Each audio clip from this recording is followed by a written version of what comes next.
who was the prime minister of the Britain during Indo-Pak partition। जब इंडो-पाक partition हुई तो उस टाइम ब्रिटेन का प्राइम मिनिस्टर कौन था? तो ब्रिटेन का प्राइम मिनिस्टर एटली साहब थे।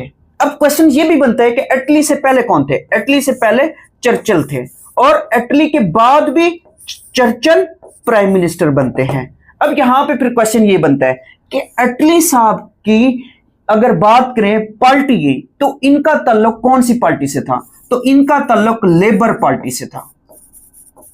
अब ये कब से कब तक यूके के प्राइम मिनिस्टर बनते हैं? तो ये 1945 से लेके 1951 तक यूके के प्राइम मिनिस्टर होते हैं। अब यहां पे क्वेश्चन ये भी बनता है कि प्राइम मिनिस्टर बनने से पहले ये कहां सर्व करते थे या क्या इनकी जॉब थी? तो याद रखिएगा ये आर्मी में सर्व कर चुके थे। आर्मी में इनका रैंक क्या था? इनका रैंक मेजर था और ये 1914 से लेके 1931 तक आर्मी में सर्व करते हैं। अब इनकी डेट ऑफ डेथ क्या है? क्वेश्चन ये भी पूछा जा सकता है। तो याद रखिएगा एटली साहब की डेट ऑफ डेथ जो है वो 1967 है। तो ये मोस्ट इंपॉर्टेंट क्वेश्चंस है जो कि एग्जाम के अंदर मोस्टली पूछे जाते हैं।